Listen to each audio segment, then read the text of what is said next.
नमस्कार दोस्तों, आज बद्री ब्लॉग्स में आपका स्वागत है। और इस ब्लॉग्स में बहुत अच्छी कहानियाँ हम आपको बतलाने जा रहे हैं, सुनाएंगे जो आपको बहुत ही अच्छी लगेगी। और हमारे बीच में पूजा ब्लॉग्स की जो मालकिनी है, ये पूजा ब्लॉग्स चलाती हैं, ये यूट्यूबर हैं। इनका भी कुछ प्रश्न है, ये हमसे पूछना चाहती हैं। मैं इनके प्रश्न का कुछ एक उत्तर दूंगा और पूछिए तो पूजा जी। ठीक है, स्टार्ट। तो आजकल समाज में अंधविश्वास इतना फैला हुआ है, तो इसके बारे में कुछ बताइए, अंधविश्वास क्या है? हाँ, बहुत अच्छा प्रश्न इन्होंने किया कि आज हमारे समाज के अंदर अंधविश्वास जो है वो बहुत पहले से फैला हुआ है, अभी का नहीं है, ये फैलता गया है। पीढ़ी दर पीढ़ी अंधविश्वास फैलता चला गया है। जैसे कि अगर बिल्ली ने रास्ता काट दिया तो लोग कहते हैं कि हम नहीं जाएंगे। कहीं बाएं से काट दिया, किसी ने कहा दाहिने से काट दिया, किसी ने कहा कौवा अगर के घर के ऊपर बोलना चालू कर दिया तो हमारा घर के अंदर मेहमान आएंगे। बहुत तरह की बातें हैं इसके अंदर। बहुत तरह की ऐसी बातें होने पर लोग क्या होते हैं कि अपने जिंदगी के अंदर प्रॉब्लम पैदा कर लेते हैं। सपना आ गया जी, सपने में हमने एक ऐसा सपना देख लिया जो सुबह सुबह पूछते रहते हैं कि सपना का क्या मतलब है, इस सपना का क्या मतलब है। तो कहने का मतलब है सपना का एक अलग संसार होता है। हम उस पर एक छोटी सी कहानी आपको हम सजाने जा रहे हैं कि एक परिवार था और उस परिवार के अंदर एक बच्चे की, एक लड़के की शादी हो रही थी। एक लड़के की शादी हो रही थी, उसकी घर में उसके पिता और उसका बेटा और उसकी माँ, बस ये 3 ही आदमी थे। लेकिन शादी विवाह के अंदर तो लोग आते रहते हैं, बहुत भीड़ रहती है। तो बहुत भीड़ रहती है तो उसके अंदर क्या कि माँ तो थी, वो बड़ी बूढ़ी हो गई थी और अंतिम समय में वो पुत्र रत्न प्राप्त हुआ था, इसीलिए उसको बहुत सारी तकलीफें थी। तो उस दिन क्या हुआ कि विवाह के वेला में एक बिल्ली बहुत दीदारी कर रही थी। तो उन लोगों ने क्या किया कि उस बिल्ली को मतलब दीदारी कर रहे थे, बड़ा तंग आ गए थे। तो बूढ़ी जो थी, उनकी माता जी थी जिनका बेटे की शादी हो रही थी, उन्होंने क्या किया कि उस बिल्ली को लेकर एक बक्से में बंद कर दिया और सोची कि 2-4 घंटे के बाद में हम इसको खोलेंगे, क्योंकि बिल्ली हमें दिकदारी करती है। तो जब बिल्ली हमें दिकदारी करती है तो बंद रहेगी तो कम से कम जुट तो नहीं करेगी खाने पीने की चीज़ों को। तो सब करा करके, और शादी विवाह का समय था, बहुत भीड़ भड़ाका लगा हुआ था। तो इधर बारात निकल के चली गई और इधर जो है लड़के की जो माता वो भूल गई बिल्ली को निकालना। लेकिन अचानक उनका तबीयत खराब हो गया और रात के करीबन 2-3 बजे के टाइम में उनका हार्ट फेल हो गया और उनसे उनकी मृत्यु हो गई। लेकिन वो जमाना था, उस जमाने में लोग मतलब मोबाइल का सेवा नहीं था। एक दूसरे के पास में लोग चिट्ठियाँ आना जाना करते थे तो पता चलता था। उन लोगों तक खबर नहीं गया। तो वो लोग का शादी विवाह करा करके जब वापस आए तो घर के अंदर एक माहौल जो था वो दुख का माहौल था। अब अंदर आए तो देखा कि उन्होंने कि मरी हुई हैं, तो उन्होंने क्या करें, उसका क्रियाक्रम का तैयारी करना चालू कर दिया। उसके बाद में 2-4-10 दिन तक वो उसी के अंदर ही रहे।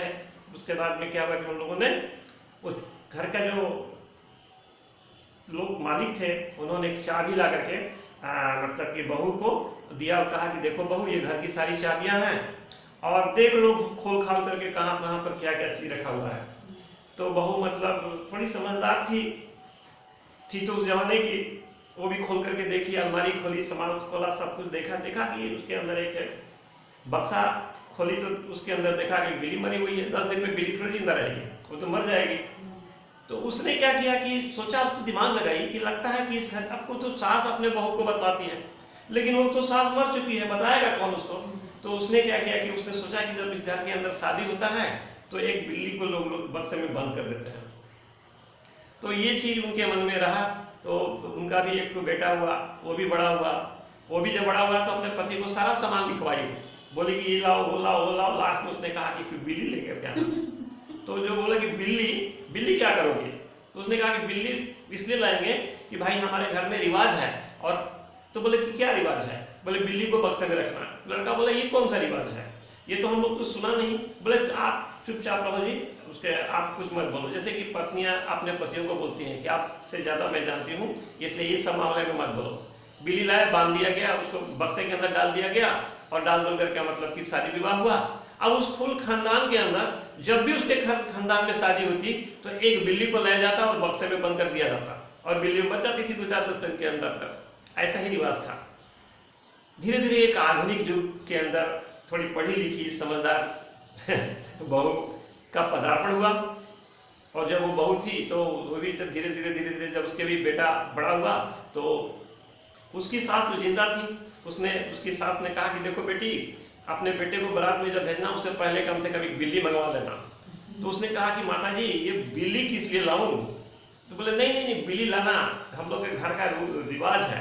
वो पढ़ी लिखी बहू थी। उसने कहा कि नहीं नहीं, हम इस चीज़ को नहीं मानेंगे, माता जी आपकी सब बात को मान लेंगे, इस बात को नहीं मानेंगे। क्योंकि वो जो बहू थी वो वैज्ञानिक थी, साइंटिस्ट थी। तो उस घर के अंदर क्या हुआ कि फिर मतलब कि शादी कर आकर उसका बेटा जब आया उधर से, तो इधर एक दिन के बाद में क्या हुआ कि सास का मतलब कि बाथरूम में तो पाँव फिसलने से उसका पैर टूट गया।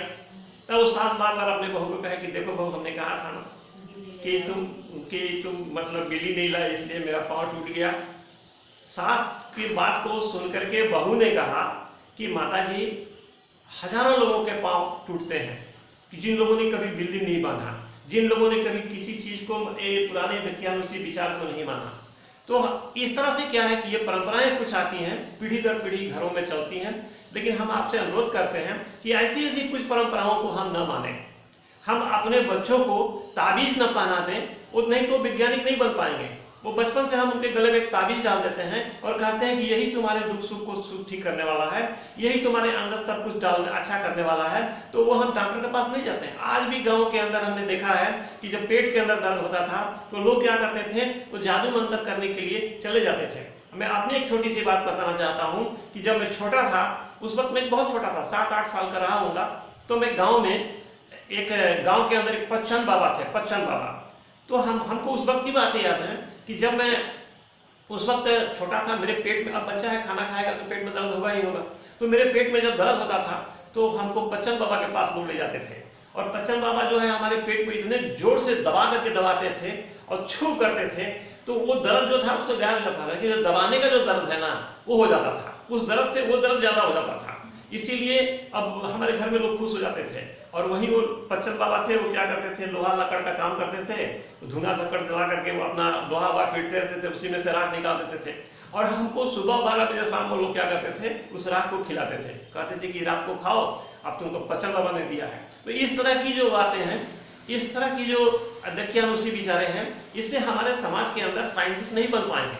इस साइंटिस्ट बनने के लिए, वैज्ञानिक बनने के लिए, उन बच्चों के अच्छे स्वतंत्र दिमाग के लिए उनके अंदर वैज्ञानिक दिमाग, हम ये नहीं कहना चाहते हैं कि आप पूजा पाठ मत करिए, आप पूजा पाठ भी करिए, आप भगवान को भी मानिए, ईश्वर को भी मानिए, हम उस पर नहीं बोल रहे हैं। हम ये कह रहे हैं कि कुछ ऐसी अनर्गल बातें हैं, जो ऐसी चीजें हैं जो हमारे समाज के अंदर हमारे बच्चों के मन मस्तिष्क को डाउन कर देती है और उनको वैज्ञानिक दिमाग होते हुए भी वैज्ञानिक बनने से दूर रखती है। तो हम यही चाहेंगे कि आज के हमारे जो बच्चे, आने वाली जो पीढ़ी है, वो उन्नति करें, आगे बढ़े और इन पुरानी विचारों को हम लोग ना माने। हमने सुना कि अमेरिका के व्हाइट हाउस के पास में बहुत पहले एक मोर का फोटो लगा हुआ था।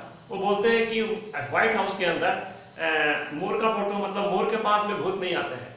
और उस फोटो के अंदर वहाँ अमेरिकन व्हाइट हाउस के पास में भूत कभी कभी लोगों को दिखाई पड़ते हैं।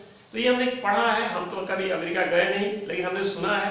बात कहाँ तक सच है, कहाँ तक झूठ है, लेकिन अभी सभी देशों के अंदर कुछ न कुछ प्रचलित हैं और वो चीज़ों को हम लोग क्या करते हैं, वो लोग वहाँ के रहने वाले लोग उसको मानते हैं। इससे क्या होता है कि हमारे अंदर एक बहुत फिजूल के खर्चे भी आ जाते हैं और हमारा मस्तिष्क जो है वो बहुत जो बड़ा हो सकता था, जो बड़ा बन सकता था, वो बनता नहीं है। तो हम यही चाहेंगे कि हम इस समाज के अंदर एक ऐसे जागरूक स्थिति को लाएं जिससे कि हमारे बच्चे जो हैं वो आगे बढ़ें, उन्नति करें। हमारा समाज भी, जब हमारा मन स्वस्थ होगा, दिमाग स्वस्थ होगा, तो हमारा शरीर भी स्वस्थ होगा, हमारी पीढ़ी भी स्वस्थ होगी, हमारे ज्ञान भी स्वस्थ होंगे, हमारे आने वाला पीढ़ी में जो नए नए आविष्कार होते जाएंगे और हमारा जो है और बीमारियों पर भी बहुत खोज होगा, जिससे कि हमारी सब बीमारियों से लड़ने की ताकत होगी। तो हम यही कहना चाहेंगे कि हम इस हमारे बद्री ब्लॉग्स में बने रहिए, इस तरह की कहानियां हम आपको सुनाते रहेंगे। और जय भारत।